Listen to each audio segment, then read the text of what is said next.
pris pour se conduire comme ce mercenaire insulteur professionnel venu exprès de la Côte d'Ivoire pour insulter Kiani au Bénin.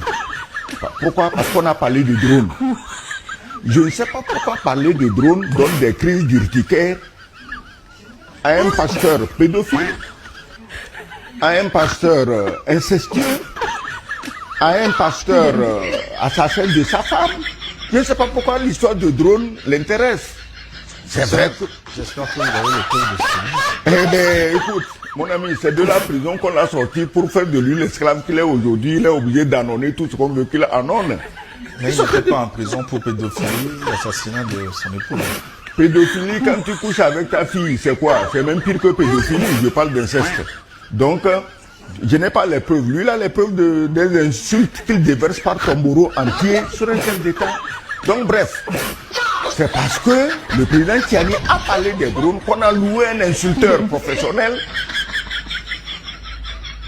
qui n'a pas de scrupules, qui n'a pas de père. Parce que si tu as un père, tu ne peux pas insulter comme ça quelqu'un qui est plus âgé que toi. Nous sommes des Africains, tu le sais. Tu ne peux pas te permettre, même au village, hein, tu viens du village ce matin, hein, d'insulter comme ça quelqu'un qui est plus âgé que toi. Bref, revenons aux drones. Donc on voit que ces drones posent de sérieux problèmes quelque part. Au Burkina, il faut détruire la base des drones, il faut tuer le commandant des drones. Au Bénin, parce que Kiani a parlé de drones qu'on a commandé au Bénin, dont on ne voit pas la trace, on a amené un mercenaire insulteur.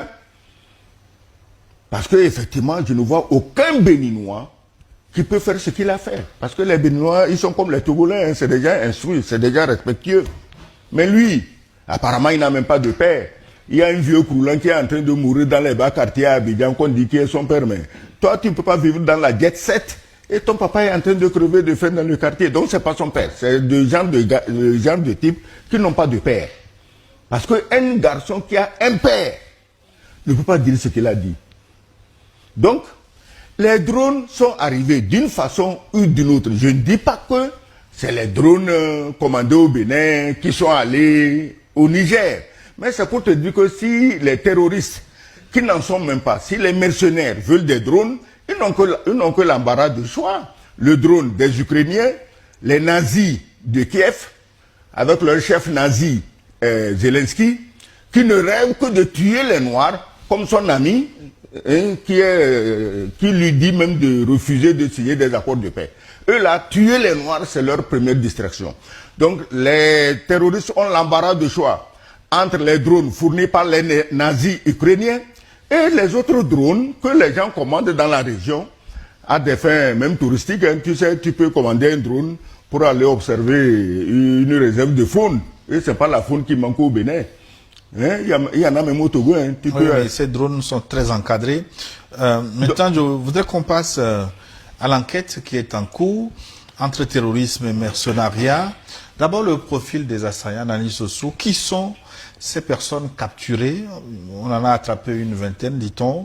On parle de la présence d'un ressortissant français parmi les corps appréhendés. Que disent les premières constatations d'identité? En fait, il faut dire que le terrorisme au Sahel a plusieurs visages aujourd'hui. Que ce soit des visages blancs ou des visages noirs, de blancs plutôt à la peau noire. Ils sont nombreux et c'est une foultitude de mercenaires qui sévissent et qui sont à la solde, bien sûr, de sponsors et d'impérialistes qui veulent prendre le contrôle, pas que du Sahel, mais de toute la sous-région, de toute la zone du golfe du Bénin. Donc, comme l'a révélé la télévision nigérienne, parmi les assaillants et les mercenaires tués se trouve un blanc. Et j'ai poussé un peu ma curiosité pour lire un peu partout sur des forums, écouter les analyses des uns des autres. Et il semble même que le mercenaire blanc tué, son nom se trouve déjà, son identité n'a pas été pour l'instant révélée, mais connaissant le mode opératoire des autorités de transition de l'AES, il révèle toujours les identités. Il semble même que son nom se trouve dans la base de données déjà du Niger. Comme un groupe, comme un formateur des groupes terroristes. Comme un formateur des groupes. Depuis une dizaine d'années. Depuis une dizaine d'années, donc comme un formateur. Donc son nom se trouve déjà dans la base de données des services de renseignement du Niger et qu'il est déjà recherché. Et il semble également que son téléphone était sur lui. L'appareil qu'il utilise pour communiquer était sur lui lorsqu'il a été abattu. Et cet appareil mobile, certainement, va beaucoup parler de ses liaisons, de ses relations et autres. Et en dehors de ce blanc qui est tué, on a constaté quand même qu'il y a beaucoup de noirs, comme je le disais tout à l'heure, mais des noirs, des blancs à la peau noire. C'est-à-dire que ce ne sont pas des gens qui agissent de leur propre chef, mais qui reçoivent des ordres. Parce que le terrorisme aujourd'hui, ou bien le mercenariat aujourd'hui, comme on l'a connu dans les années 70-80 avec Bob Denard, ne se présente pas sous cette forme aujourd'hui. Actuellement, on a transposé ce travail-là à nous les Africains. Comme ça, on passe beaucoup plus inaperçu. Imaginez par exemple des Africains, des Noirs qui se promènent en moto autour d'un aéroport comme Niamey et qui dissimulent les armes. Ce serait difficile à intercepter. Mais des Blancs comme Bob Denard qui atterrissent comme ils ont fait à Cotonou pour déstabiliser le régime.